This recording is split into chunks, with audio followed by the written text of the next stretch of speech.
It's the North American 2000 course for world peace here in Fairfield, and we're 1 week in.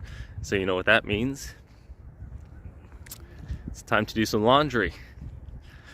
And while it is time to do some laundry, uh, I feel the need to give a little bit of an update of how things are going. So that's what I'm going to do.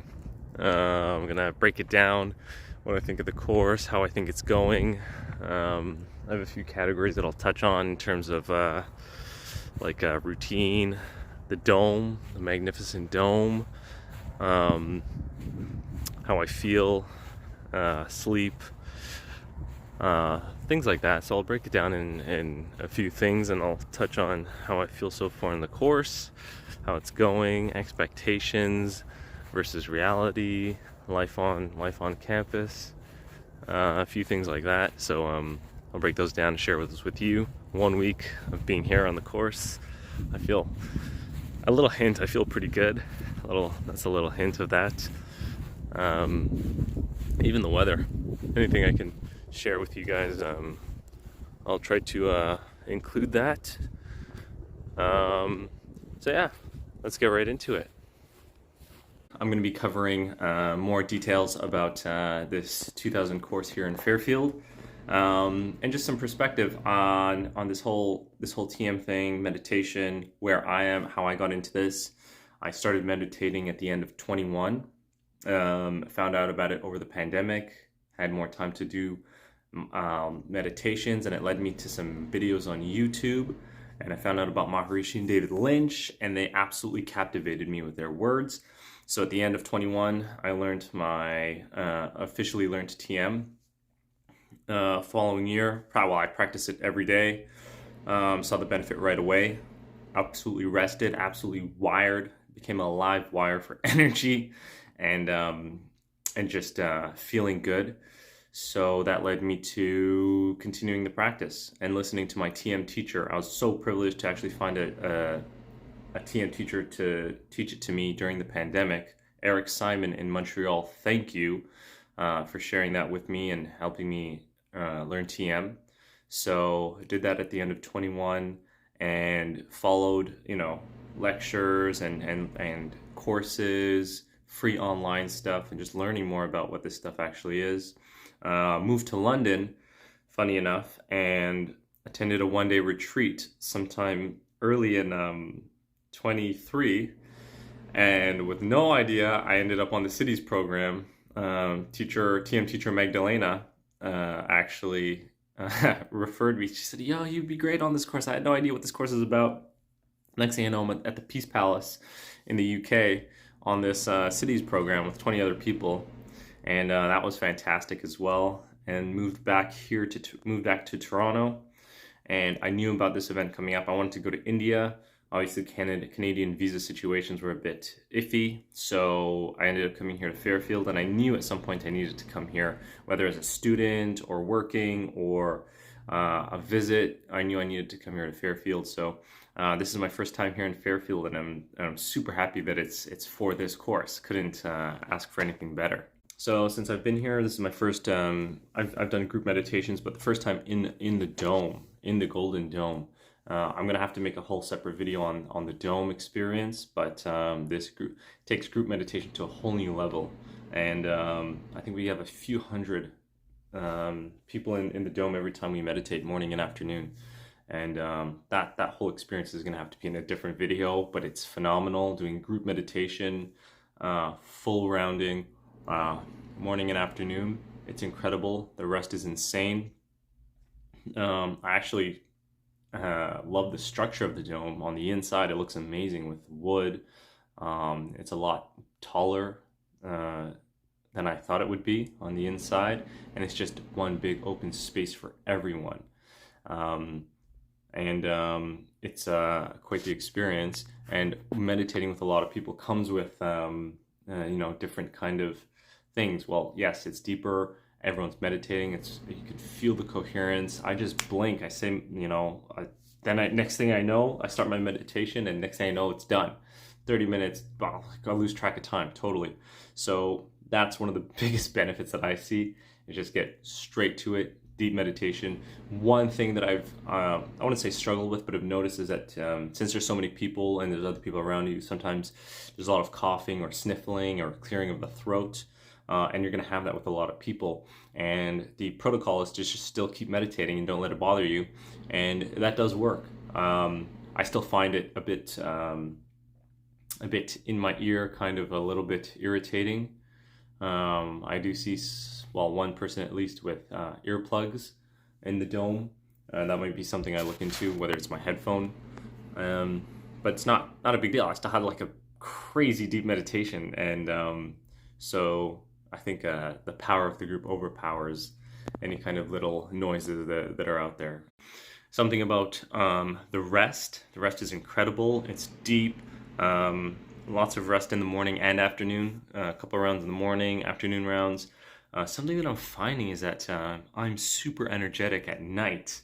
And my head hits the pillow. Honestly, I have a hard time getting my head to hit the pillow at an ideal time, let's say before 10:30.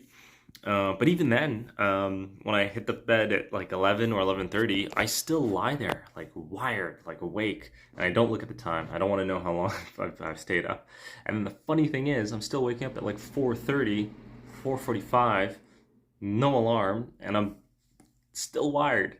So I don't know what to make of that, because I want to go to my program rested and ready to go for meditation, not to catch up on the sleep night before. But I don't know if that's the case, if I'm catching up from sleep, because I still feel energetic when I do wake up. I don't feel like I need to go to sleep. So that's an interesting point that I found, and a few other guys have mentioned that too, that they feel pretty energetic at night, and they're trying to get some good sleep and not sleep during the program, or let that be the rest, but to get it during sleep at night. And that's one of the differences that I've noticed here with this routine. I think there's just a lot of rest during the day, during the program, and that's maybe I don't need to rest at night. I don't think that's the case, but that's what I'm finding. So I did mention I took the Sidhi's course in London, which is a longer course, and it expands on the 20 minutes of TM, so it becomes a longer program, closer to an hour. And that's the program that I follow daily, morning and evening when I'm at home. And everybody here is a Siddha as well. So well, not everybody, I think there's a few meditators. The majority are Siddhas as well, just like myself. And that's the program that we're following.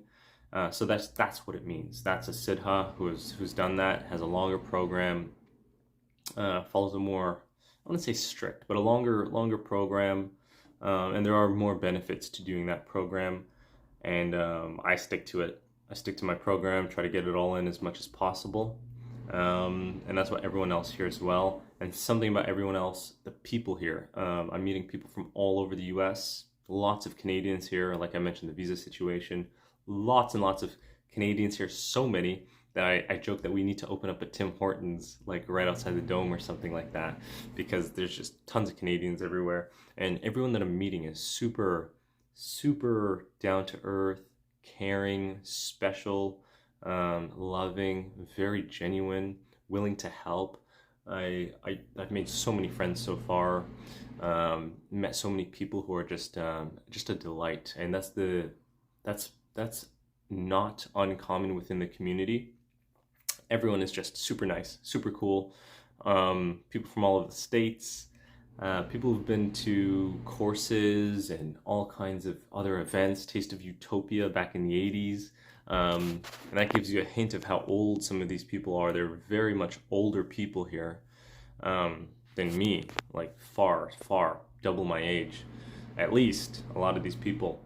And they're, the funny thing is, they look older, but their age is older than how they look, because they do TM, so they look younger. 10, 15 years, I always get amazed at how the difference in age of these people. That's why I don't ask anybody who meditates their age anymore. Don't tell me, I can't handle the shock factor. And yeah, lots of amazing people that I've met so far, willing to help. And the amount of times that I've got asked if I'm a student here, do I go to the school here, am I living on campus as a student, is insane. I probably got asked that question like 80 times. I think it's my backpack. I don't know. just wear my backpack around and everyone thinks I'm a student, but I'm here on the course. And it's surprising because everyone here is so much older, from the movement back in the day with Maharishi when he was at his peak in the media and the news. And to see newer, younger people, I think it's a bit of a surprise. A bit of a surprise, but very much welcomed. And when they see that, they notice that I'm younger, I'm a new meditator. They are very willing to share information and help in stories. The stories are insane. Some of the spiritual journeys of these individuals, it's absolutely crazy, and I'm all ears, listen to it. I love it. And yeah, I just have wonderful conversations around the lunch table for sure. And speaking about lunch, there is vegetarian food from the Annapurna Cafe. That's in another video. I cover the cafe, all vegetarian. I've been on a vegetarian diet for like past 6-7 years at least. So this is very much welcome. Seasonal veggies. The food is incredible. So they grow their own food. It's all organic. The salad bar at lunch is insane. I haven't eaten sprouts, but I feel like I could live off of sprouts. So good. There's all kinds of stuff here every day. They change it up a bit. Desserts, buffet style, just take it. And which I always overdo it. I'll load up my plate, stuff it, go for more, stuff it, drink some tea to try to settle it down. And if I can fit more within the hour, I'm going to do it. But the vegetarian diet feels really good. Eating organic feels really good. Something I could tell, my skin feels awesome, very supple. It is like that usually, because I do fast and stuff like that, but it feels really good here. In this weather, in this climate where it's very dry, my skin feels really good. Not ashy. I don't wear any kind of lotion or anything like that. So it feels really good to eat this diet, flowing really well throughout my body. Food times are at noon and then at 6 or 7-ish. Just eat twice for the day and that's it. And it's really good. It's a good routine. My routine pretty much is from here, my dorm, walk to the dome in the morning, come back if I need to, and then go for lunch, back to the dome for knowledge session, back to my room, freshen up, back to the dome for evening program and lunch, and then dinner, and then back to the dome for evening entertainment. So it's just like here, dome, food hall, here, dome, food hall, home. Like that's it. And it's a roundabout. So I'm looking for ways to change up my schedule a little bit and do different things, go to the library, explore the campus a little bit. But that routine, it's pretty set. It's pretty set and it's good and it's working for me. And it feels incredible to be in this type of routine. I thought I'd be bored without stuff to do, but during this time, we really take our rest and enjoy it. And that's a unique experience for me. And compared to the Sidhi's program, this is a bit less regimented. I found with the Sidhi's program, it was very this time, and almost there wasn't enough time in between to even breathe or take a shower or like change or something like that. Like I found that was very regimented. Knowledge sessions, they wanted our feedback and things like that, administrative stuff. Here it's a lot more, take it as you go. Take it as you go. You don't have to go to the knowledge meetings. You don't even have to go to the dome. You don't have to do anything. Now's the time for rest. So if you feel like sleeping in your room, you could do that. You could do your program in your room. It's more comfortable. It's quiet. If that's the case, you could do that. So it's a lot less regimented than the Sidhi's program that I recently did this past summer. But I like the freedom. I like the option, but I still go and I stick to the program. I do my asanas in the dome. When I go there, there's not a lot of room to do your asanas there. I'll cover that in the dome video, but I still do them in like the lobby area, and I do my breathing as well there. So I did share some of the routine, and a big part of that is the entertainment or knowledge sessions in the dome, hosted by Dr. John Hagelin and some of the faculty, and it's really good to see, hear them share stories. Dr. John Hagelin cracking jokes, making jokes about the past and his days in the movement. John Farso and his music, I got introduced to him and his music and lyrics about consciousness, and sharing that is absolutely incredible. It's so catchy, and we have music and other performers, and it's very special. It's very special to learn about this, and when it was earlier in the movement, they had they made albums and things to promote during the time of at its peak, and it's just really good to hear about it from people and be in the vicinity of these people that I've listened to, I've studied from, and it's just good to be in the same space, even in the same room, to breathe the same air of some of these people who are so established in the movement, in the community, in meditation, and grounded in the purpose and the vision. I just like that, just because maybe it'll rub off on me a little bit. But I've had some really good conversations, excellent insights as to possibilities, ideas, how this stuff works, things that I wouldn't have known if I didn't come here and meet people and talk to people and put myself out here. So I'm super grateful for that, just for being there, going to these knowledge meetings, learning about Ayurveda and Panchakarma and detoxing the body and what's best for different body types, when to eat, how to eat, the sequence of eating, all per Ayurveda, from professionals who do this on a daily basis. So I think they know what they're talking about, right? No, it's pretty special. So that's something that I really appreciate as well. And I take it to use it to benefit my life as well, because it's already been benefited so much from meditation. I believe it. And something else that was really eye-opening was the history of the movement tribute or showcase. They have pictures and artifacts. That's going to be a whole video by itself too as well. Going through the movement and all of the things that Maharishi did right from the get-go, and all the way to his last years, the research that he did, the things that he found out and brought to the surface from the Vedas. It's way too much for me to comprehend. And the Vedic observatory stuff, like these things, they're so far beyond my grasp, but I know there's something good in there, so I want to do a little bit of research and find out what it is, how I can use it. The Tower of Invincibility, that was the first time I saw that. That was incredible.